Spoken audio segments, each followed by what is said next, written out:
Hello, everyone. This is Theo Stiegler from Nexus for Change. Welcome to our Thought Leader Keynote webinar with Michael Beer today. This is a recurring new series that we've started here at Nexus for Change, and we're grateful that you're joining us today. The host for your conversation is going to be Steve Cady, who is the director of the brand new Organization Development and Change doctorate degree at Bowling Green State University. And so I'll hand it over to him. Great, thanks, Theo, and welcome. Hi, Mike. Hi, how you doing, Steve?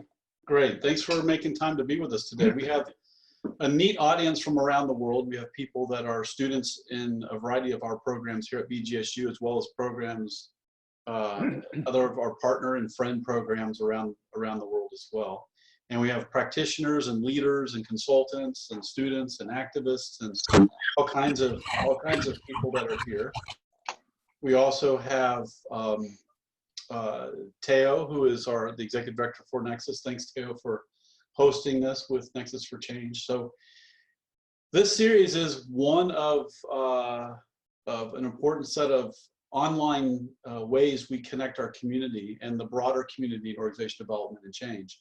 And Mike, I'm really glad that you're making the time to. Thank you for inviting me.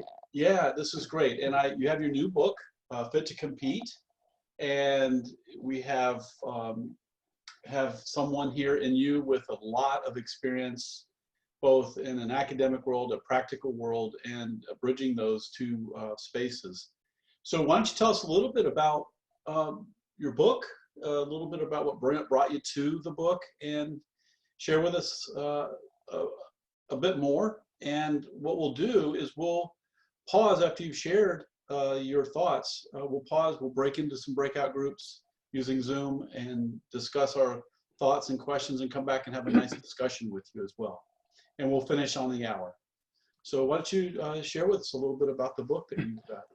Well, as you know, you're right, I had 11 years as a practitioner as Director of Organization Change and Development at Corning. I built that function and stayed much longer than I thought I was going to stay before turning to academia. And this is after my doctorate. I did a very unusual thing, didn't go to academia, just went to work. And that experience has been a seminal experience because after trying doing some traditional kind of research on, why people leave or stuff like that, I started getting some calls. Getting a call from a small plant for a variety of reasons. We want to become a Theory Y plant, McGregor's Theory X, Theory Y concepts. Can you help us? I said, sure, because my thesis was on McGregor, but when I hung up the phone, I said, oh my God, what am I getting into here? I don't really know how to create an organization capable of being a Theory Y organization, but that's what I learned. And not too long after that, on the basis of that success, I got a call from a general manager who ultimately became president of Corning and said to me, Mike, we're having serious problems. Can I have lunch with you? And he described all these problems.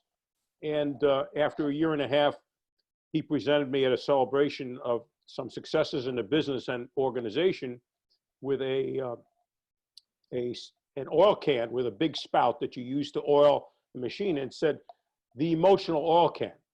Well, that solidified a set of understandings about how to create systemic change in organizations. I won't go into those cases. And then again, great calls of problems. I had a call from Ray Gilmartin and his chief strategy and HR officer, combined responsibility. And they said, Mike, we have great strategy. We're all formerly strategy consultants at the senior team, but we can't execute our strategy as effectively as we want to. And the short and long of it was, can you help us become a company capable of executing strategy? And that began a journey that has resulted in the book. The journey was first at Becton Dickinson and then with hundreds of other organizations, some 800 around the world at the corporate business unit, functional, geographic region, some operating units, restaurants, manufacturing plants, et cetera. of trying to help them execute their strategy better. And we came up with a methodology, which we call the strategic fitness process. And the methodology ensured that the truth could speak to power in a way that was safe, productive, and constructive. No blaming, no accusations, no defensiveness, because of the way we orchestrated this conversation and structured it. And that has been the basis of conversations in, as I said, hundreds of organizations. And from that, I felt after 30 years of doing this in different kinds of organizations, not just me, but my colleagues, many of these were done by my colleagues, and some research, that it was time to write a book about what I thought constituted an effective, high commitment, high performance organization that could compete. And that's what the book is about. It really speaks to a larger truth that I think we can say for sure. There are dozens of reasons why we're given for why companies fail, including the more recent ones like Boeing, Wells Fargo, Volkswagen, not to speak of what's happening in the administration of the United States, the president and his administration. But we know that the problems are said to be bad strategy, poor leader, bad structure, bad design, poor processes, no attention to customers, et cetera, et cetera. The real underlying reason for all of these problems and why they exist and continue until a crisis hits is that truth could not speak to power.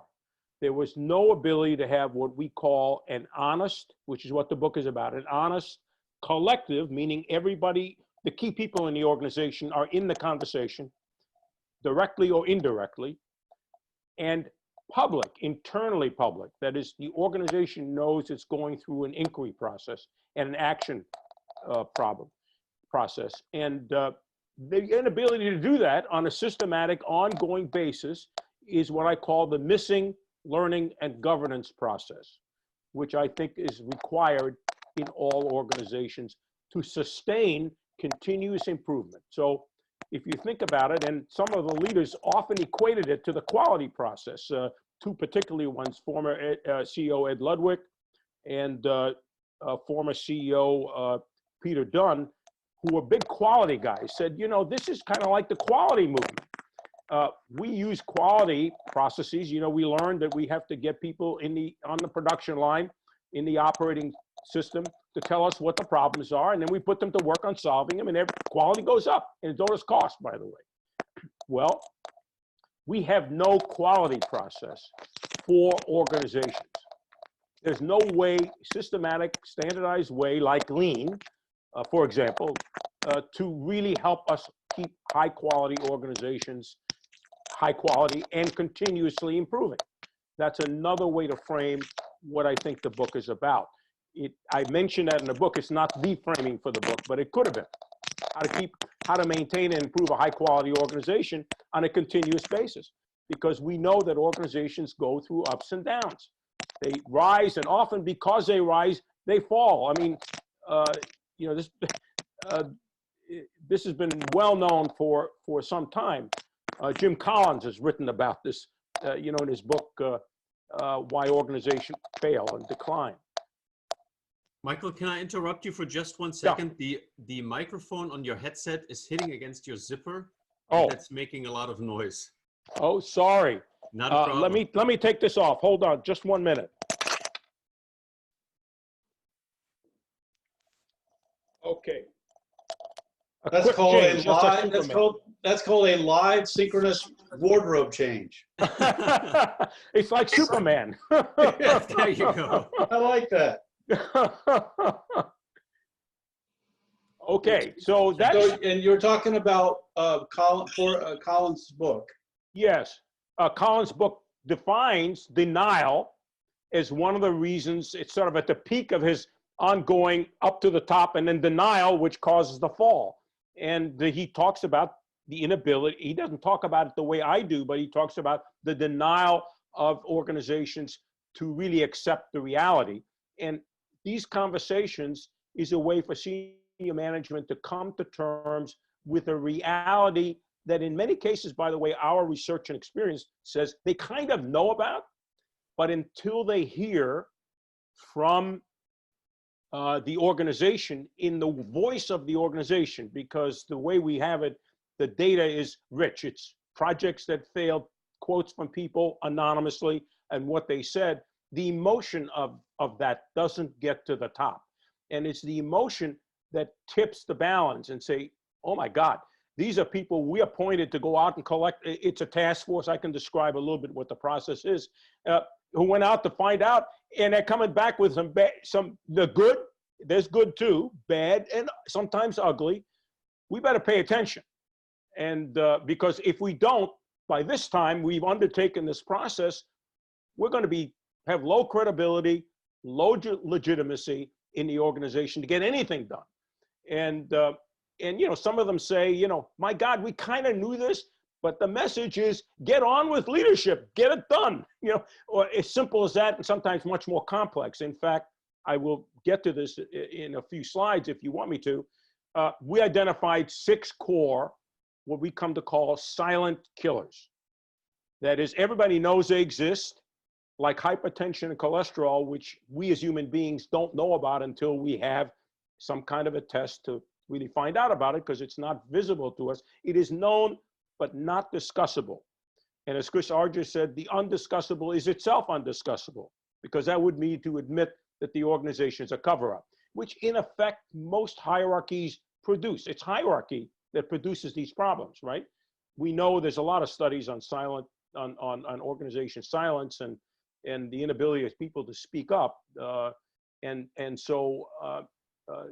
So Jim Dieter, one of my students, has done a lot of this work, but others have too, and started with Chris. But there's no mechanism for really getting a regular, honest, collective, what I call a learning and governance system in organizations that will solve this problem in a way that doesn't negate hierarchy. This is not allowing people to vote. This is maintaining the CEO or the general manager in charge, but suspending hierarchy long enough to allow people in the organization to be in a partnership with the senior leaders around what's really going on and what we can do about it. Because the task force that represents 100 or so people, we've learned that's about the right number. I don't care how big your company is at Merck or Becton Dickinson or Masonite, 100 is plus or minus some, is usually enough to interview and get a cross-section of all parts, functions, regions, et cetera, and businesses of an organization. Becton Dickinson has been doing this since 1990, when we started, 1988 really, when Ray Gilmartin put the question to me. 4 CEOs, actually a 5th to be a CEO now, have gone through this process as a way of trying to understand what people saw as the barriers, the good, the bad, and the ugly, that they knew about, that the senior management need to know in order to implement and execute on the agenda that the CEO brought. Ed Ludwig, when he did it in Vince Valenza is the current CEO in 2010. He and Ed, who had done this as a CEO 3 different times during his tenure, launched one to understand, not the company was doing well, but they were seeing changes in the industry that required them to think about how to create a more innovative and more growth-oriented company. And they launched this to find out what the barriers were. And the task force we appointed to collect the data and their deliberations about this identified about 14 to, I think it was 15 major problems, of which several were big ones, and of which most of them they have gone to work on to try to change. And the company is, if you look at the stock price performance of Becton Dickinson over a period of 30 years, it's up. And I'm not saying that these honest conversations are the only reason. They're not. They're an enabling factor. It's ultimately the leaders, their willingness to hear the truth, and their willingness to act on it. And the action is important, and be creative in how they act on it. So the process doesn't create a solution. It puts the deliberations for solutions on the table. And it's the senior team's role, and we particularly chose the senior team to do this, to really do the diagnosis. So we know diagnosis is a critical part of any change of any system. If you don't do a diagnosis, you're shooting rifle bullets at something that's much more complicated. And so you need a diagnosis. We all do. We don't go to a doctor and expect to go into surgery without a diagnosis. And the same thing is true of organizations as systems. The underlying premise of the book is that organizations are systems in two levels: multiple factors, from leadership, structure, processes, reward systems, HR systems, et cetera, are all, and more, IT systems, all of it are part of a syndrome, a sort of forces that cause behavior to occur as it does. So you can't take the individual and blame them, which is often what we do. We fire CEOs, we fire leaders. You have to find out, and the new leaders has the same problems. They're all there. So you have to look at the change in a systemic way, and it's systemic in the sense that there are multiple levels of the problem. There are manifest problems, and then there are more deeply rooted fundamental socio-emotional problems. And the silent killers that I'll talk about are basically a function of a socio-emotional problem in the organization that prevents adaptation and change from going on. Some of them are structural, but basically it's all about the people's capability, the senior team's capability to have a partnership with lower levels to figure out what the hell is going on and how do we fix it in very simple terms. So that's the core of what I'm talking about. I think it has implications, which I talk about in a book, for the role of this governance process in organizations. I charge boards with taking things in their own hands and requiring CEOs to have an honest collective public conversation, and CEOs requiring or encouraging at least business unit leaders, regional leaders to have these conversations, as Becton Dickinson has done. So in addition to 4 CEOs and now a 5th who's not yet CEO but will be, having done this, there's a need for regularity. They have also asked lots of leaders, dozens by now over the years, who have gone through this process, business unit leaders, regional leaders, et cetera. So when Becton Dickinson did this process for this last one of how can we grow faster and be more innovative, there were many other units that were asked to undertake that process in their unit to see if they were what barriers were in those units to achieving their goal that consistently was consistent with the overall goal. And so it's a multiple level process, ideally, that you would want to regularize in your organization. And regularity is the key. I cite an example in the book of a board this process we applied to a president of a company in Canada. And he said to me when we started, this is terrific. I don't remember how he came to me, but we went through this process, and he said, when I get done with this, I want you and me to go to the board and tell them what we learned and what we're going to do. I said, great, this is terrific. So we agreed on that. We went through this process. At the end of the process, the senior team said, this is the most fantastic experience we've had. We're much closer as a team now than we were when we started, more trust, et cetera. I waited to hear from the CEO. I never did. 9 months later, I got a call from a board member. Mike, we're hearing from the organization again, which I think led to the original him coming to me, that there's some problems in the organization and that you were involved with them on some wonderful process that has not resulted in a whole lot. Can you tell me what you learned? Can you tell me about the CEO? What's going on here? I said, I'm sorry, I can't tell you because this is privileged information between me and my client. Now, on the other hand, if you had collaborated with the CEO in motivating this process and addressed at the beginning of this that you would like to hear what the truth is that spoke to power and what you're going to do about it. That would be fantastic. Then we can all work on this together. Well, they didn't do that. That's an example of what I think should not be done and what could be reversed in companies. The CEO of Masonite, who undertook this process, it's a door company, they make doors for all kinds of uses, undertook this process, but he did something differently. Part of the process is that the senior team has to present to the organization what they heard, what their analysis is, and what they're going to do. Basically, what's the action plan here? And they have to do that to all the key, obviously the task force that they appoint has been part of developing the solution. If they disagree with any part of the action plan, they speak up. There's a way to do that. And then we ask them to present to the whole organization, communicate, what did we learn? What are we going to do? And he decided, when he had his meeting of the top 150 of the company, to put the task force itself that collected this data in front in what we call a fishbowl, which is the process, the means to have the conversation that's honest and rich and so forth. I can go into how we decided this was the best way, is an iterative process. We developed this iteratively over time.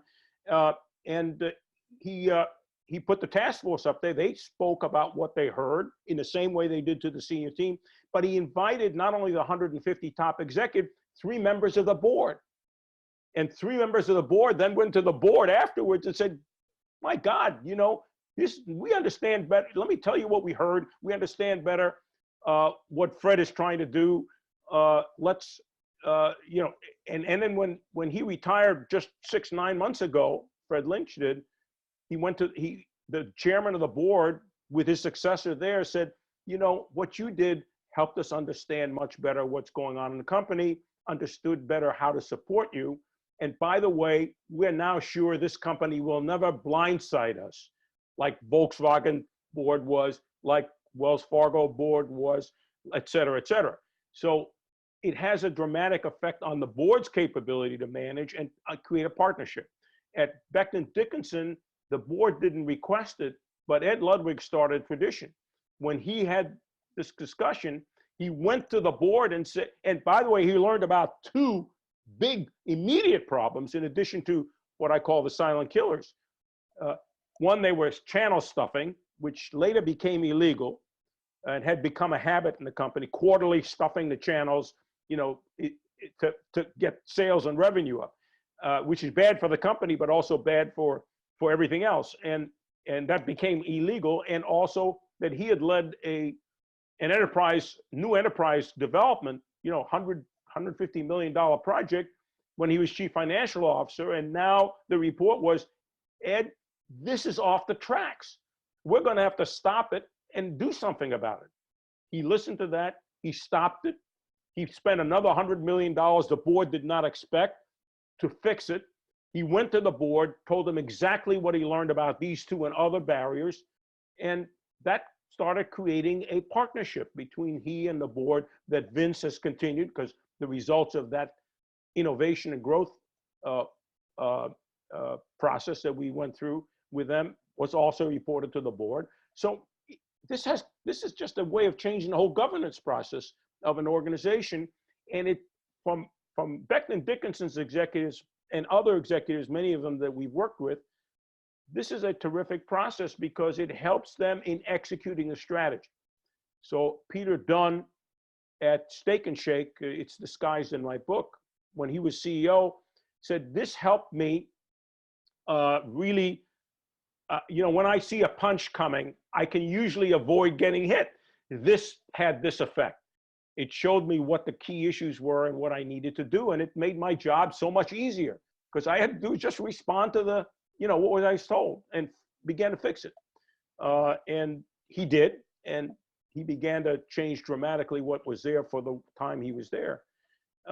So this has been it's powerful process. Senior leaders, it's emotional.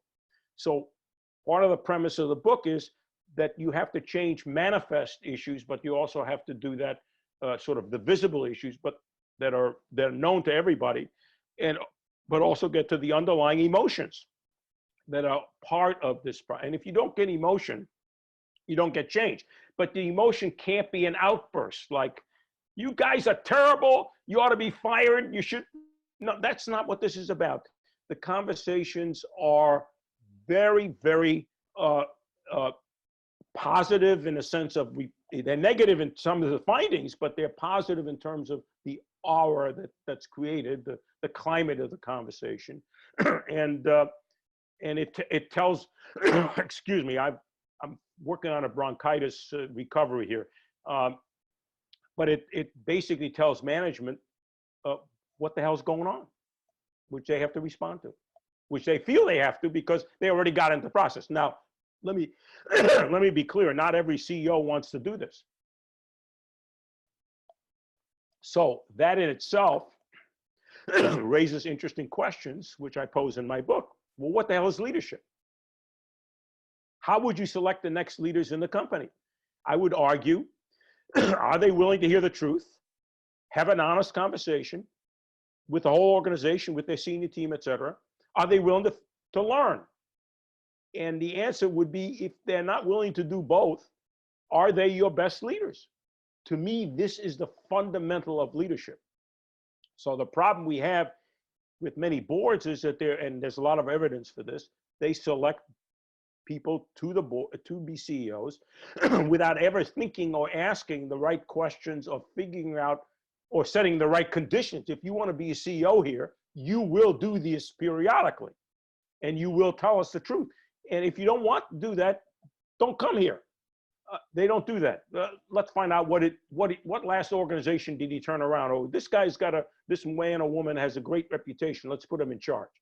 And by the way, if they're not good, let's turn over somebody else, which often is not the right answer either. So I can show you some further slides on the silent killer, so we can go on with just a conversation, whichever you'd like to do. I'm not hearing you. I think it'd be great to see the silent killers. Okay. And your process that you take an organization through to help them, in some ways respond to or address that. And as you were talking, I was thinking, with your best leaders, is there a silent killer that is uniquely an Achilles heel for your best leaders? Yeah, I can. The answer is the Achilles heel actually in all of them, 10 out of 10. And even the best leaders have difficulty with. Can you show us the slides? Show us your. Yeah, sure. Let me see if I can. Yeah. Okay. Let me put this in slide mode. So this is the book that covers some of the points I'm trying to make. What is this honest conversation? I'm going to give you a short overview. There's a more sequenced slide later if you want to go there. We can't see your slides yet. Do you want me to show them from my deck, or you'd have to use that share screen option again? Okay, hold on. I will do that. Let me share. Okay, share. There we go. Share. Okay. Now? Yeah, perfect. Okay. So, as I said, this is the book that I've been talking about. So the basic structure of the process is very, very simple, but it doesn't show some of the subtleties of the process, which I can get to later. It's a 9-step process, basically, but involves the senior team starting with a discussion, usually a lot a day, but it could be less or it could be more, depending on the situation, in which they have to come to agree as a total senior team on what, in 2 pages, to write down what is their what are they trying to do? What's their strategy, minimally with the outside world? Hopefully, if they have an idea of how they want to do it, that is what the organizational mechanisms and values are. So it's strategy and values that they want to drive the organization with over the next foreseeable future. We insisted on this because one of the things we later learned, of course, that when we got these senior teams together, they really didn't fully agree, even though, even at Becton Dickinson, which was a strategy company, spent a lot of time on strategy, there wasn't total agreement. So there were always minor or sometimes major new insights from that discussion. We then asked them to write this on 2 pages, 3 pages at most, and appoint a senior, a task force composed, excuse me, of 8 of their best high performance leaders, 1 to 2 levels down. This is the team that they will believe when it comes back. That's the instruction. And they do that relatively simply. Each of them is asked to nominate 2 people. They sort through the nominations. Any member of the senior team can veto anyone that they think is biased, a chronic complainer, people they would not trust. That's done in about half an hour, 45 minutes at most. They then ask they then invest the task force to go out to interview. This is the task force. They have appointed 8 of their best people to go out and interview 100 others in the organization, and in several places, including at Becton Dickinson, to outside stakeholders. So Becton Dickinson went to Wall Street analysts on their view of the company. They went to competing CEOs in the industry, not necessarily direct competitors, about their view of the company. They went to the key partners. They went to technology partners and so forth in customers, et cetera. They couldn't do all customers, but they got a small sample, and they brought the story back. So in that process, they add the task force member starts with, this is what senior management is trying to do, usually sends it in advance. And then the discussion is 3 questions, and that's all. This is what we call a floodgate, open conversation. You create the content. We're not telling you whether it's true or not. We're not asking to, you tell us what's going on. And it's, does this strategy and direction make sense? That's called a statement of direction. Does this statement of direction make sense? What are the strengths of the organization that will help us and we need to preserve to get this done? And what are the barriers? Obviously, each member, each individual wants to talk about the barriers more than the strengths, and we've had to get task forces to try to be sure they also get strengths. And we train them for a day to go out and do this. And the training is quite simple. How do you do confidential interviews? We ask them to select a sample of 100 or 150 people they're going to interview. The senior team might have some views on that, but they general, and they give that to the task force. But the senior team hasn't selected them, so they don't know exactly who spoke. The interviews are confidential, but they present them with this, and we allotted an hour to each of these interviews. We found an hour and a half was minimally important because people couldn't stop talking. In some places, in certain companies where the person went out to interview in a far location, they were standing outside the door of the conference room waiting to be interviewed, even though they weren't on the list to be interviewed. So there's a lot of stuff that people want to talk if the organization is a lot of trouble. And the more troublesome it is, the more people want to talk, the longer it takes, the more emotional some of these things are. We've learned that most people don't think the organization can change. And in a way, this is a hopeful sign to them that, hope is up. Senior management, this is not a survey. This is what they're going to hear from us to the task force directly. We train the task force before they, that's going down. Each task force member interviews each other. And by the way, the task force never interviews in their own activity. They always go to another activity, strategic activity in the organization, another region, another business unit, another function, whatever it might be, so that the interviews are really open. They're not part of kind of present the best case. The best example of this I have is that I had a woman once come up to me at Agilent Technologies when we did this there, And she came up to me, Mike, I got to talk to you before we sit down for the fishbowl. I said, what is it? Well, when we started, I'm from R&D. I thought marketing was the problem. Now I actually think R&D is part of the problem too. So it changes the task force. This is a fundamentally important management development experience for the task force, because they get a whole view of what's going on in the organization. So they present that, they hear from the interviewees, and then that's the inquiry, and then that's reported to the senior team.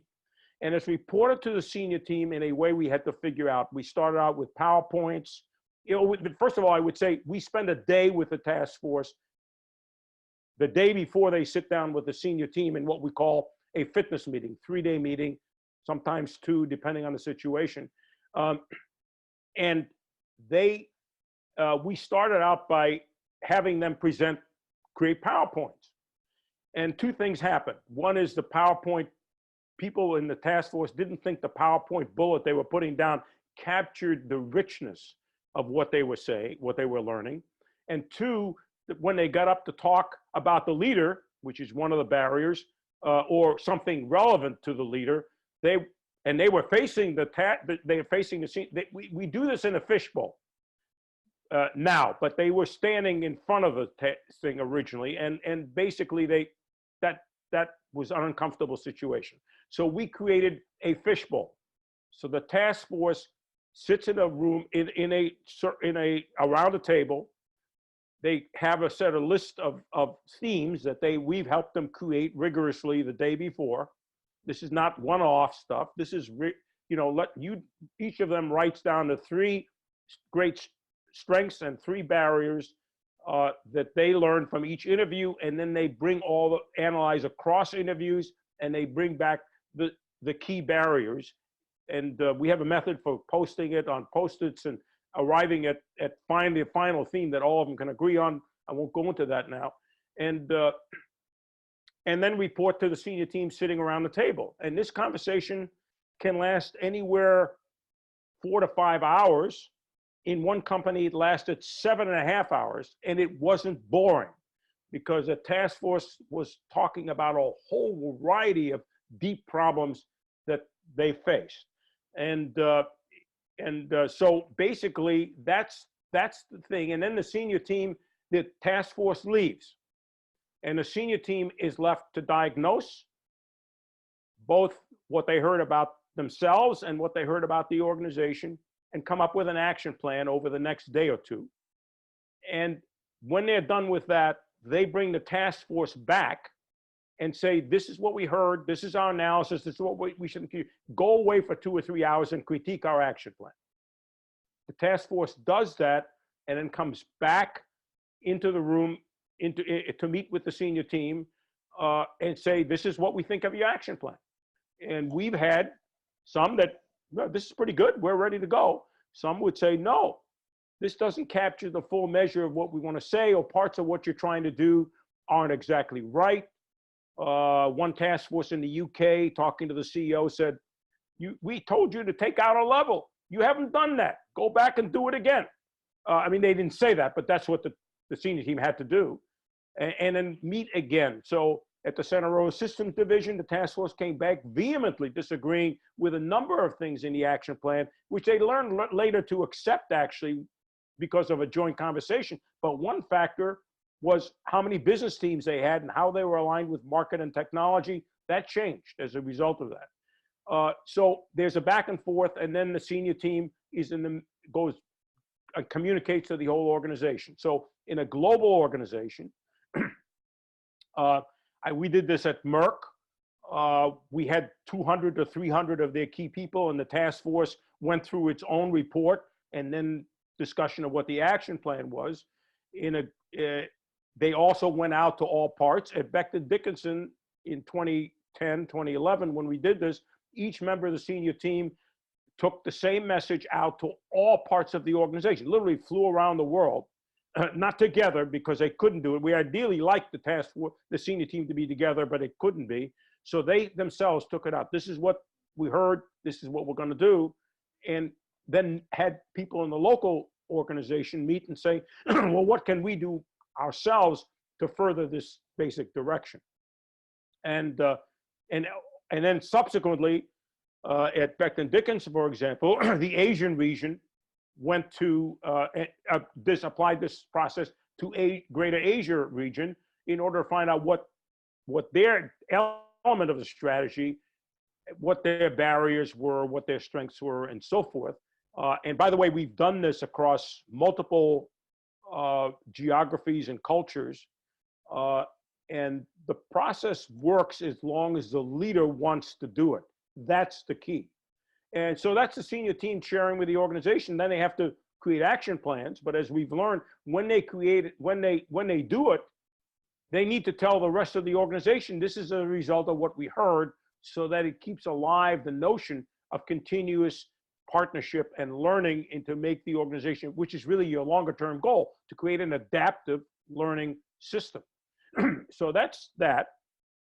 We have learned that there's 6 undiscussable barriers that come out, you know, in some of them are 10 out of 10, some of them are 9 out of 10, a few are 8 out of 10 barriers. We call them silent because, as I said, like hypertension, they're not known, they're not discussable in the organization. So this one comes up 100% of the time. We have an unclear strategy, say people in the organization. This is not, the task force does not speak for itself. They are reporters. They've spoken for themselves in the earlier interviews doing the training. And that gets into the conversation as part of a sample, but not doing this report. And we continue to remind the leaders that we're reporters. And they sometimes say, well, we went to Europe. This is what we learned, but not individuals. And if the organization is too small, they went to, no mention of where. Unclear values. In a couple of cases, we don't have any human values, and conflicting priorities over and over and over again. I can tell you how I think this works in second and third slide. An ineffective senior team. The team is not working together. We had a team that the senior leader was basically one-on-one with their members, never meeting as a team because he was afraid of conflict and because some of it had erupted. An ineffective leader, either too top-down or too hands-off, laissez-faire, not getting the senior team and the organization to grapple with the critical issues that are so difficult to really acknowledge. Poor coordination across functions. This is a large function of 2 elements. Senior team, these are all connected. I'll show you how in a minute. The senior team is not speaking with the same voice, so they go around to different parts, announcing different priorities, creating different priorities, and they have not designed the organization. So organization design turns out to be central. They have not designed the organization to enable the right problems to be discussed by the right people in the right way, in a regular way. And that requires cross-functional mechanisms, cross-business mechanisms, and so on. So that's a design problem that almost all the most of all these organizations that have poor coordination have done poorly. And this is a 10 out of 10. Coordination and integration is a major problem in all companies. Not enough down the line leaders, not enough management development. That's about 8 out of 10. Not all of them, 7 or 8 out of 10. Not all of them have this problem, but it is a function of the senior team not putting leadership development at the center of their developmental agenda, creating a system that will regularize these processes.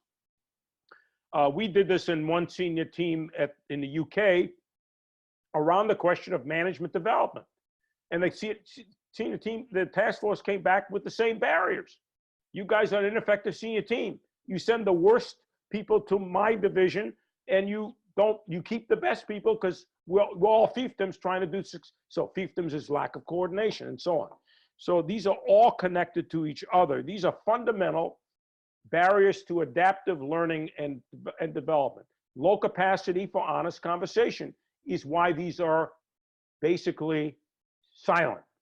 We can't tell management Guess what? Your senior team is ineffective. Yes, I can go to the CEO and say that, but he or she has to then convince everybody else that this is a real problem, which they can't do. So without a collective conversation, valid and compelling data that they can believe. So here is how they work interactively to create what I call a organization unfit to compete. They have a poor quality direction because of the top three: ineffective senior team, top-down and laissez-faire senior management style, an unclear strategy and values and priorities result, but also feedback into an ineffective team and the leadership phenomena that's there. So those two are necessary to get a quality direction. We know from other research, Ben Schneider's done some more recent research on engagement. He finds clear and compelling direction as a key factor, well beyond and even more powerful than the boss or the nature of the work itself. Down below, poor coordination, as I said, through an ineffective design. People don't understand their roles. If you have a matrix, they don't understand the roles, responsibilities, relationships, decision rights. If they don't have a good functioning matrix, that comes up. These are all parts of that. If they don't have a matrix and they need cross-functional teams, that comes up over and over again. And inadequate down the line leaders to really, a number of leaders, and because of lack of ongoing system of development, basically don't give you the leaders to lead these teams, to lead a new business, to lead a change initiative. And then the inability to have an honest conversation upward and downward about the strategy, upward, is poor quality learning. So if the senior team can't learn what's going on in the engine room down here, poor coordination and inadequate leadership and so forth, and poor design and the whole place is not working right, they can't change anything going down. They can't make a change. Or if the strategy is not working, they can't modify their strategy. So the poor vertical communication is a critical part of this this dynamic that goes on in the organization. Let me give you the best palpable example that's been true in almost all of them that we found. Senior teams are ambitious. They set many goals for improvement because they want to perform. They're being held accountable for it, et cetera, et cetera. So they create way too many initiatives. Lower levels know that they can't get these done well, and they don't have the resources to do them well, but cannot tell the top, wait a minute, you got too many of these. You got to reduce them if you want us to get them done on time. And if they learn this over time as they're doing the work, they can't go to the senior team and say, we've got too many, that's why we're going to be late. So surprises occur. Poor implementation occurs because these things have not been worked through. I go back to Boeing. This is what happened at Boeing. I guarantee you, senior management wanted to get the 737 MAX out now. So complications that the pilots were talking about wasn't going to change them. They never heard about it. And not just the pilots, but the other people who knew this was a rush job, et cetera. So this is what sustains this dynamic. It's a dynamic that goes on in the organization. I'm sorry again for my cough, but that is what I'm dealing with. So that's the problem. This is what it looks like when you have a high quality organization fit to compete. These things are positive. I argue that these are core leadership and organizational capabilities that are central to the adaptation of the organization. If you don't have the honest conversation, you don't know what to change. So at Wells Fargo, I guarantee you hundreds of people knew that they were being asked to do things that were unethical, ineffective in creating all these accounts, but there was no way to speak to the CEO. The CEO lost his job, the board lost their jobs, et cetera, hundreds of millions of losses, everything just went south for a company that was pretty good to be started with. This is not a bad company. So that is what I think is going on with these silent killers. It's a basic theory of adaptation, of what it takes to create an adaptive organization. And the resource allocation problem, let me just give you an example. Peter Dunne, when he was running Steak and Shake, which is disguised in my book, I'm mentioning it here because I didn't want to have to go to the company and deal with all the complexity, but we have cases we'd written that are in the Harvard Business School system, actually, that basically, that he went to a task force and he said, here's our strategy, go find out what the barriers are, as well as what the good stuff is. The task force came back and said, you gave us, these are 25 wonderful initiatives. We think way too many of them. So he and his senior team went back, prioritized them, and cut them to 5. And he talks about how that was critical to success. He said, in fact, I probably should have cut them to 3. But 25 would have killed us. And we would have been stuck in a mire of activity, all of which ineffective. Too much with too little results, or too surprising surprises. Nokia was unable to come back at this is actually part of research that a colleague of mine at INSEAD has done. Come back, and the lower levels were unable to tell senior teams that they didn't have the resources to accomplish what needed to be done, and that created all kind of a dynamic in the organization where senior management kept piling it on. Lower levels couldn't say anything. It led to all kinds of passivity. You know, it just resulted in bad things. It's not hard for us to imagine what that would be.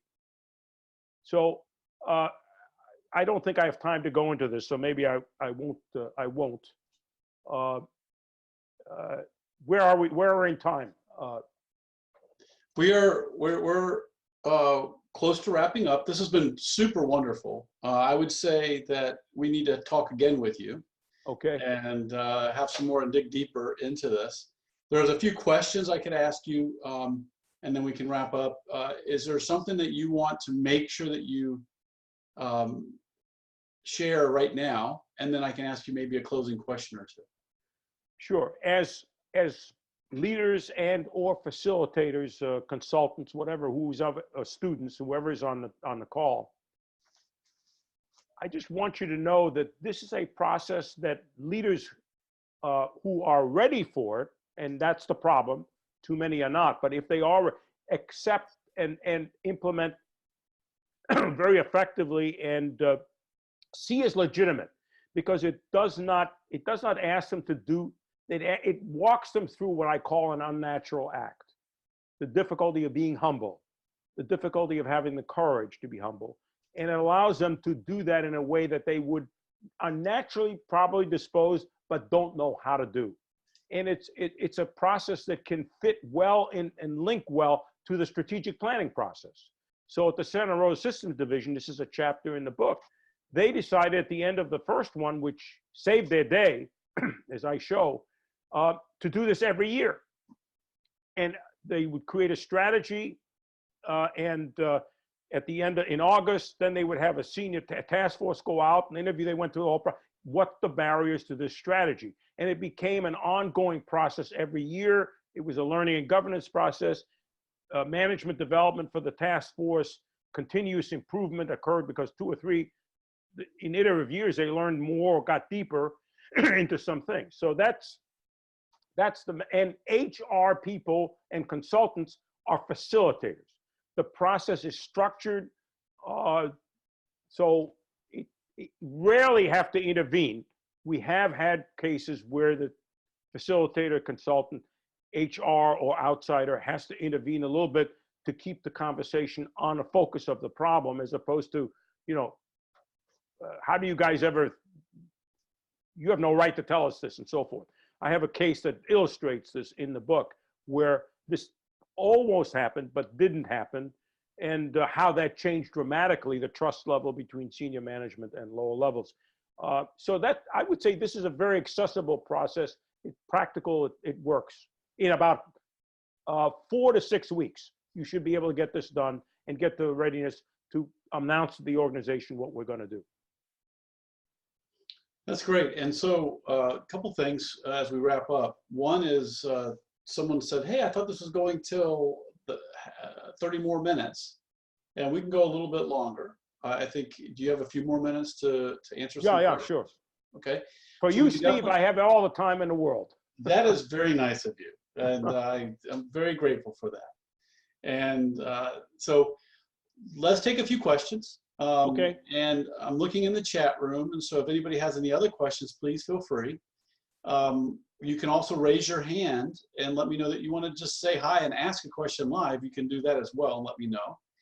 And I'll start with one here, and we'll start with Michelle Broadkey, who is one of the faculty in our program here, our doctoral program here at BGSU. Mm-hmm. Yeah. She said, she goes, I'm interested in how perceptual biases contribute to promoting what you call the silent killers. I have used improvisation and simulation to promote empathy and to show how people are influenced by their work environment. How have you been able to shift people away from blaming and hence silencing people toward problem solving? Well, in this previous slide that I didn't show, about why they work, several things. Number one, the task force, in our experience, the task force quickly understands the opportunity that they've been given. They've been selected by senior management, not because they're bad or terrible, but to help them, because they're good, to help them figure out what they can do to turn around the organization. So right away, they take on a responsibility. I have some of those quotes in the book of saying, my God, this is an opportunity. And as Ed Ludwig would say, and many, Vince Valenza would say, they consider it an honor to be selected after they know the second and third time for sure it's an honor, because now they know that they can play a major role in the company's moving forward. That gives them a voice, and they take it responsibly. The second thing that prevents this to becoming biased or complainer or whatever is that they interview outside their own organization. So they start with the right framework, they outside the organization, and they have specific questions they ask, and they are asked to record what they hear. They know that they are not reporters. They're not speaking for themselves, they are reporters. And they have to do a genuine job of doing that. That's part of the training. But we find that the major thing is task forces really get serious about this. This is a chance for us to influence it. That is a powerful, powerful thing. And I would say to the question that raised, to the person who raised the question, the best way to get people to be empathic is around the real problem that's going on in the organization. That's the power of this. It isn't about illustrating that. It's about making it happen as the organization is working on its most important problem. And that does for the task force and for senior leaders. So Bruce has an implied question here, and I would like to frame it. It's around getting the leader to be ready to hear it. Do you have a favorite phrase, saying, that when you, in like a minute conversation with a leader, that you share that gets a leader to be open to listening? The first thing I do is ask them a question. And the question I ask them, what is standing in the way of your, what is the, actually I ask them this, what is the problem that you really feel you need to solve? If they can't articulate that and say, this is what I got to do, I got to achieve these results, I'm not getting them, I've got this culture, it's really bad, whatever it might be. Of course, they're all related, but whatever way they frame, then that's the first thing that's very important. Do they have a problem they feel they want to lead the organization through? If they can't articulate that and are not passionate about wanting to solve the problem, it's a no-go. When they can, then I say, there are several ways in which you can get this done. You could tell the organization what you think the problem is and have them do it. Let's talk about what you think the consequences of that would be. We can potentially get an outside consultant or me to go out and interview others. And I've done that in many cases, and that would put the truth on the table. But that has another set of problems with it, which is a sense of ownership by you and the senior team and the organization, because I've seen many of those not implemented. Or we could do this, which is put you in partnership with your own organization. And I tell them, by the way, these are the 6 silent barriers we often hear about. So if you're not ready to hear about those, it's a no-go. Let's not do it. Gotcha. So this is not a one sentence. There's no easy way to say. You've got to kind of start with their pain, the thing that's really got them viscerally connected. Then you need to say there's some options. You got 3. Let me show you the silent killers, and you're advocating towards this partnership. Yes, but I'm giving them a choice because they, oh, you interview people, 100 people. Okay, I'll do that. But most of the time, they get it pretty quickly. And if they don't, okay, you go through that process, but you predict to them what's going to happen, okay? I'm going to give you the results, but I think these are potential problems with it. Let's go through it. If that, then you can use that as a learning experience. So that's how I approach it. Okay, cool. And so Thomas Mitchell, who's he's one of the students in our doctoral program, and he's here, and let me see where he is. Tom, why don't you come in and say hi to Dr. Beer and ask your question. Hi, Tom.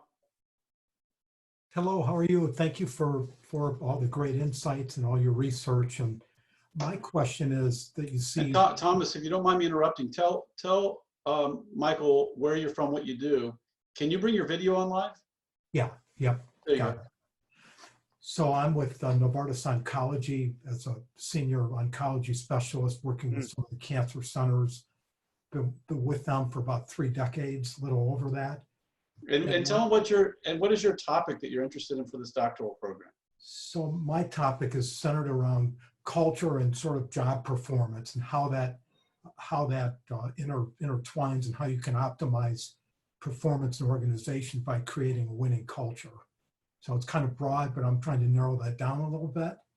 But my question is, what I see, and we see a lot in the news, is companies that repeat ethical violations. And my company's been in fault of that with data that's maybe not submitted correctly, or it's manipulated in some way. And you talked about Wells Fargo and a little bit about Enron, and I kind of wonder why companies don't understand and they bridge the gap between ethics and driving shareholder value. Well, I think the problem is that the drive for shareholder value and the ability to and the culture interrelated. So the more, that's why I said earlier, the more you drive, we got 25 initiatives, as Peter Dunne reported, and we wrote a case on it, and it was too many to do. So what do people do? They cut corners, right? Or they want, for their own aggrandizement, their own winning in the organization, to produce bad data. The only way to really identify those problems is to have an honest conversation. Now, if it's an individual, it rarely is just an individual. It's more that there are a whole bunch of people who know this data has been, massaged a little bit too much. If they're given an opportunity to say, these are things that are going to get us in trouble in the future, because they all know that potential is there if it's found out. That will come out if the questions are framed in that way. So the openness in the conversation is a way for people to realize that they have a voice that is anonymous, but that has a potential power of changing the organization. An attitude survey doesn't do the same thing. An employee survey doesn't do the same thing, because they never know what happens to that data. They never know what the actions were that were given. So this is around the core aspects of what when potentially upend the organization, or is upending it now, depending on the nature of the problem. So that's what I argue, is that the ethics is tied to the inability for that conversation to go on. And as are many other problems, but as I say, all these situations, Wells Fargo, Enron, people knew. We know in the Enron case that, I forget her name, Cheryl, I forget her full name, went to the CEO and told him about these problems. It didn't make a difference. You need a compelling and valid case. And compelling and valid means the organization has to speak as a whole. It can't be an individual. An individual cannot change a company. That's the argument I make. Okay, thank you. Thanks. And Bruce, How are you? Can you bring your video on and come in and say hi to Michael? Well, I can bring my audio on. Hello, Mike. Hello, Bruce. I met you in, I guess, about 1980 and then again about a year ago. And you came back to hear this? Of course. Question. I really liked your phrase. This is, by the way, related to what Thomas just asked. I liked your phrase, if I can get it right, the courage to have humility. I think of a lot of the senior leaders as being very high on a pedestal and in great danger of getting knocked off that pedestal. Right. And it takes a lot of courage to say, you know, what did I do wrong? Give me more. What have you seen that might move the ball in that direction, so somebody who has a fairly strong, intact ego anyway can get pushed over the edge just to hear the bad news and then do something about it? Have you seen anything that moves that ball?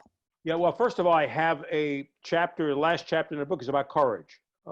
It talks about 7 practices that are embedded in this process that are basically, whether you use the process or not, are a way of getting at it. Here's my point. Here's what I say about this. There are 2 reasons that people do not want to have an honest conversation. One is they simply don't know how to have it with the organization as a whole. They haven't thought of a method, a way of doing it.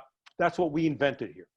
Yeah. And there are other methods, but ours is one of the ways, and you can evaluate the large scale interventions and so forth. We can talk about the what's good and what the strengths of each and barriers to each. 2, it's not required. People do things that are required. They do, particularly as they rise in the hierarchy, they will do what the organization requires.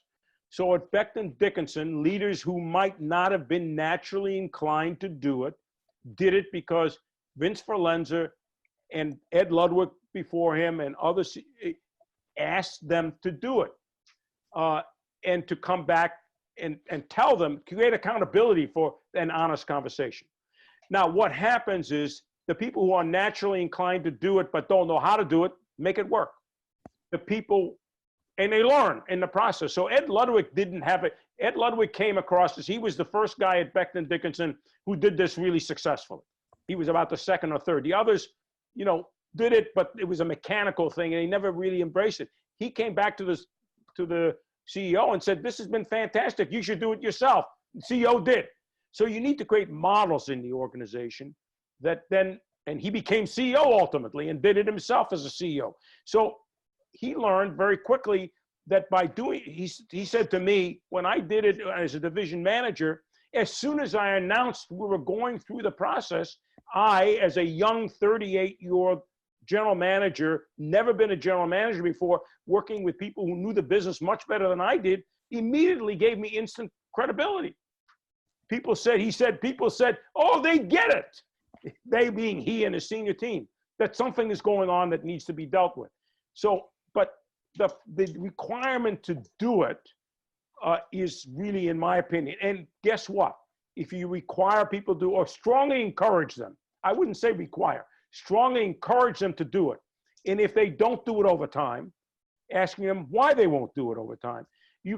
Or if they do it and they do it poorly, that they're not able to learn, that tells you a lot about leadership. So I almost got thrown out of Becton Dickinson in 1992 because I said, you should require everybody to do this, because the people who can't do it and don't want to do it are the people you don't want. Well, that was too radical and too early in their experience for them to really act on it. So that, to me, is the requirement. Create an accountability for honest conversations.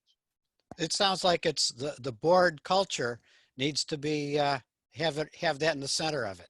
That's right. That kind of social pressure from the board. Right. Any CEO who can do it will do it. Or the board or the senior team of a company. Yeah. So at Becton Dickinson, the senior team says, we want you, these 5 or 6 or 7, whatever it was that immediately went out and did it. We want you to do it. We want you to come back and tell us what you learned. Preferably my questions would be, what did you learn about your organization that stands in the way? Or your strategy? What did you learn about your senior team? and what did you learn about yourself? But even if you don't ask that last question, the first two are definite questions you should be asking. You should ideally ask all three. That's awesome. Okay. There we go. Hi, David. Okay. Hi, Dr. Beer. Can you do your video, Dave? I can't. Hang on a second here. And by the way, call me Mike. All right, I'll Mike. do that. That goes for you too, Steve. Call me Mike. All right, Mike. All So right, Mike. David is a doctoral student in our program as well, BGSU. So Dave, if you tell a little bit about what you do and what that topic of interest that you're looking at, and share your question. I actually don't have a question, but I'm happy to share the information. I have a background working in the social sector with a lot of nonprofit organizations, and that's of particular interest to me. I work as an independent consultant, and an area of focus is in earned revenue development. So I help nonprofits find ways to generate money outside of donors and such. And I know from my own experience in consulting with these nonprofits, they have tremendous change issues that they just don't want to talk about. It's true of nonprofits. It's a price to everything. Yeah. Right. And many of the ones that I work with are 50, 60, 70, 100 years old. And they have this closed-in culture that they have grown organically, and they don't bring a lot of people in from the outside. So it's very difficult for them to navigate some of the challenges that you are speaking of here. So I guess I do have a question. What would you suggest to these large nonprofits to open up that dialogue and improve their organizations? Well, I guess it's not any different than my earlier comments. You have to have a leader who is willing to, first of all, does the leadership team see any problems at all that they want to deal with? If the answer to that is no, then it's back to Steve, the change formula. There's got to be dissatisfaction with the status quo. So that's the first question. And by the way, if you're on the board, or maybe it's the board. If the board doesn't see any problems, then, or doesn't want to find out if there are problems, we got serious problems. Right. But a conversation with the leader or the board, whichever level you're dealing with, what are the major problems that can upend your organization in the next few years? What now or in the next few years? What is that problem? Can you spend some time talking about it? What is that problem? What is it that you'd like to achieve that you're not achieving? Maybe they all want to raise more money. Maybe they all want to have another 3 initiatives to solve the problems they care deeply about. What is that? Okay, number one. Number two, would you like to find out what stands in the way of getting that done? If the answer to that is no, then go home. But I can't imagine any team saying, well, yeah, I don't really care. I don't want to know what's standing in the way. Because you can then say, there are several ways you can learn about what stands in the way. Yeah, I can go out and interview people, as you probably already do. Or this is another very powerful way of creating a change in your culture at the same time that you're tackling the problem. So this is, as I say in the book, this has 3 potential outcomes, whereas most initiatives have 1. One of them is it increases effectiveness and performance. Number 2, it creates trust and commitment-based culture, a partnership, if you will, whatever words you want to use. And 3, it creates an organization more capable of learning and adapting to unforeseen circumstances in the future, either because you created a culture that is willing to ask and have tough discussions, or you have a method that you can continue to use, both, and they're mutually reinforcing over time. And, if you've got leaders who say, I don't care about any of these, I don't, so you have to put them in a tough spot and say, what are you going to do to solve these problems? Do you want to know what to do to solve these problems? Or do you already know what to do with it? If you do know what to do to solve these problems, let's have that be part of the conversation. Does your action plan, let's ask the organization, make sense? What's in the way of your getting this done? Your solution, okay? So it doesn't have to start with the strategy or the direction or the performance problem. It can start with what they think they want to do. Oh, you'd like to implement this faster. Or are you dissatisfied with how that's going? Well, yeah, I'd like it to go faster. of course. So let's go find out what stands in the way of that. So the statement of direction is, this is our general direction, and this is what we plan to do.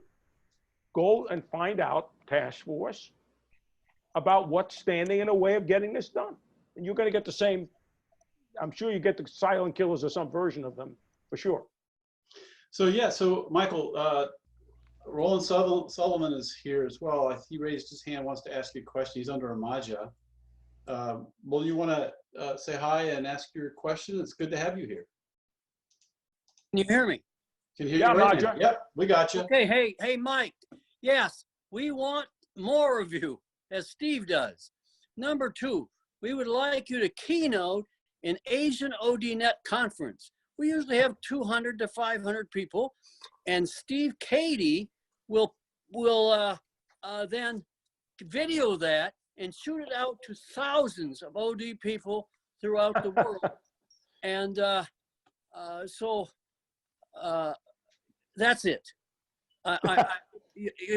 You're taking the Dan Miller stuff deeper and deeper. Thank you. Okay, well, I'll hear from Steve about that if he wants me to be there. Thank you, and I appreciate it. Roland, it's good to hear your voice, and glad you're here, and love your enthusiasm as always.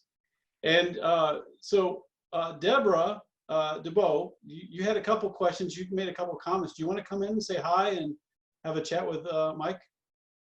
Sure, yeah. Yeah, we hear you. Yep. Hi, Deborah. How are you? I'm good. How are you? I'm great, thank you. Yeah, there I am. We see you. You're good. Yep. Okay, great. Well, thank you so much. And I really love the spirit of this. And I'm a consultant right now, an organization development consultant, and I'm currently working with an organization that I used to work with, Genentech and Roche. They've been doing a lot of really wonderful transformational work. But and despite all the work that they do that is really, really positive, we still run into, issues around speaking up. And even though we've been doing so much about, I think, changing the culture and moving people, much more cross-functional work, much more teams, and much more leaders really trying to change through the leadership circle profile. I don't know if you're familiar with that, but really moving from, I think, this reactive stance to more creative stance. I don't know if people on the call are familiar with it. It's called leadership circle profile. But this whole idea that to be agile, leaders have to really think about, how they, this more creative place and less reactive. So it's changing behaviors along with what I'm loving about how you're allowing them to hear from more and more people, which allows me to be less defensive. So I was curious, more, and I think you've explained it several different times, but, I'm just curious about how you continue the readiness journey or the continually openness, because even as people are on task force and they work on stuff and they share stuff, when I hear it, I still get defensive, right? Because I'm a natural reactive person that I get sensitive. So help me understand how you deal with people's defenses. Well, they don't want to hear. Yeah, well, we all defensive, right? It's a human condition. So first of all, we got to recognize this as a human condition. My answer to that is twofold. First, I want to clarify. This is a process for the organization to break organizational defensive routines, not individual defensive routines, okay? So I have just chosen, by virtue of the problem that I was given by Regia Martin, to focus on how the organization can become less defensive about its own barriers to effectiveness. At the individual level of analysis, Chris Argyris's work over decades has said the problem with conversations and has talked about attribution as a major problem, the unwillingness to learn and to open yourself up to challenge. So there are rules. I don't know if you're familiar with Chris's work, but there are rules that he has identified. Two simple ones I just mentioned is open yourself up to challenge. Tell me on anything. This can be at the interpersonal level. It doesn't have to be at the organizational level. Now, that requires training and development of individuals in groups and so on to really do that. So that's separate from what I am trying to do. I'm trying to say the organization and essentially create a forcing function, put that in quotes, to help that happen. Because if that doesn't happen, everything else fails, okay? So, but the individual problem, I already think a lot of work has been done about that, and that's a lot of training and development, but I will add, importantly, that, you know, Chris did his best to get this inculcated into organizations through training and development activities on a number of firms, and including the strategy consulting firm that he was a part of, and they still failed. So I'm less I don't know how optimistic I am about creating individual, but then I would say this: if you do it at the organization level of analysis and you model this at the senior team level, then the credibility of other individual efforts to help you be less defensive in your conversation with peers or boss or whatever is going to be better, sir. It's going to have a better take, because you're already in a culture where openness is valued, but now it's a skill problem. You also can work off of this organization method that I'm talking about to say to a senior team, why don't your ineffectiveness as a senior team comes up. It's 10 out of 10. Well, let's go off and work with you as a senior team to get you to be more effective, of which a major part will be how you structure and manage your own conversations in a way that's honest and more direct. And so I'm not saying this process is a cure for everything. It's not. It's an antidote to what often will happen if you don't do this, and it sets up the opportunity for more individual or group development, such as the senior team, such as task forces that you might create in this process. So, for example, in one organization where we didn't use this process, well before I invented this process, but where we did the interviews, we set up a bunch of cross-functional new product development teams that were essential. This is actually where I received this oil can after a year and a half. Great success in changing our culture was that we set the design up through a conversation at the organizational level of analysis. And then we worked, I had several of my people at Corning go work with each of these project teams to help them learn how to have a better conversation about the development process. But I would add this, Jen. Is it Jen or Deb? Deb. Deb. In all these cases, the conversation about how to get better was around the task that they were asked to perform. I see too much OD work off working on stuff on generating the capability unrelated to the task problem. And there are all kinds of transfer problems that occur with that. Do it around the task, whatever the task of the individual twosome is, the threesome is, or the project team, or the senior team, whatever it might be, around the task. Let's go to work around the task and then process what is going on around the task. That's what happened with these project teams. And, at the end of a year, they were saying, my God, we've learned a lot of stuff about how to do this better. And so that would be, and the only thing I would say, do it with the least consulting possible. The least consulting possible. Because what we do the least consulting is the best consulting. Because what we do as consultants is we often make the organization dependent on us to fix a problem. So these project teams, if they couldn't fix the problem, who would they call? They call whoever was working with them and say, can you help us down? Sam, can you help me solve this problem? Well, that's good, but it's not best. Mm-hmm. Best is for them to be able to say, so work with them on how to do it, as opposed to helping them do it. You go do the interviews. So I've had senior teams say, I love this process. I would like to go out. We as a senior team would like to go out and interview ourselves. Go ahead and do it.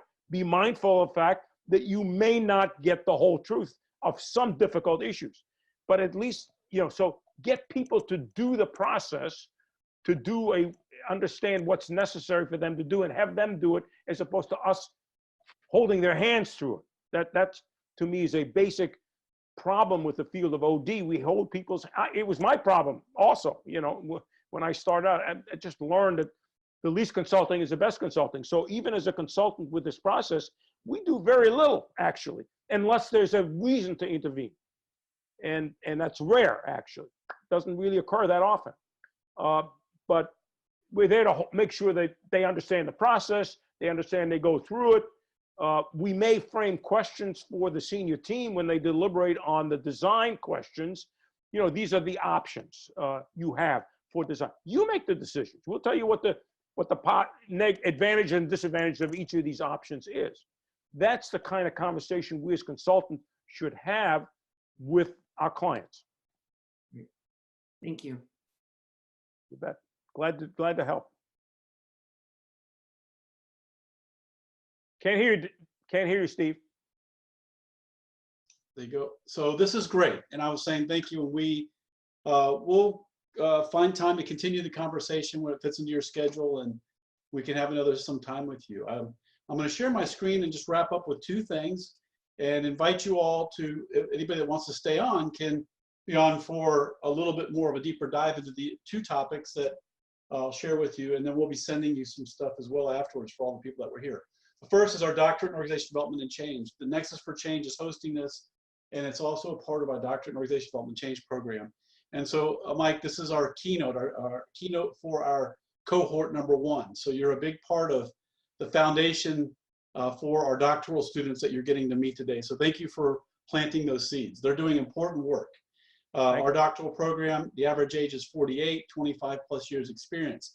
Half of them are in for-profit, half of them are in not-for-profit. Gender, ethnically, and age-wise, very diverse. Functionally and professionally very diverse in terms of roles and positions in organizations. So it's a really unique and very special group of people that are doing some great work in the world. So thank you for taking the time to share with them. And after we end, we'll come back and talk more about that. The other thing that I'm going to share, all of you that are here, we're going to give you a link to a new content curation platform focused on change and other topics, but it's initially focused on change, built on the Change Handbook. And so this is a new book that you can come in, and it's got 10 volumes, and we've got 125 chapters on all aspects of change. And so I'm going to say goodbye. Those that want to stay on, I'll share a little bit more about this, but I'll be sharing it with you so you can have access to the content, the chapters, and so forth. If you look here briefly, you can see by author. If we sort it by author, you can see all the different people that are contributing chapters in this initial alpha version. We have 125, as I've mentioned. And so I'll share more about that in just a minute. And you all will get a chance to actually play with this in the coming weeks. We'll be sending it to you. Just want to give you all a heads up. And anybody who wants to stay on, I'll share a little bit more in just a few minutes. But I don't want to take more of your time, Mike. I appreciate the 90 minutes you've spent with us. My pleasure. Any closing comments you want to say before you say goodbye?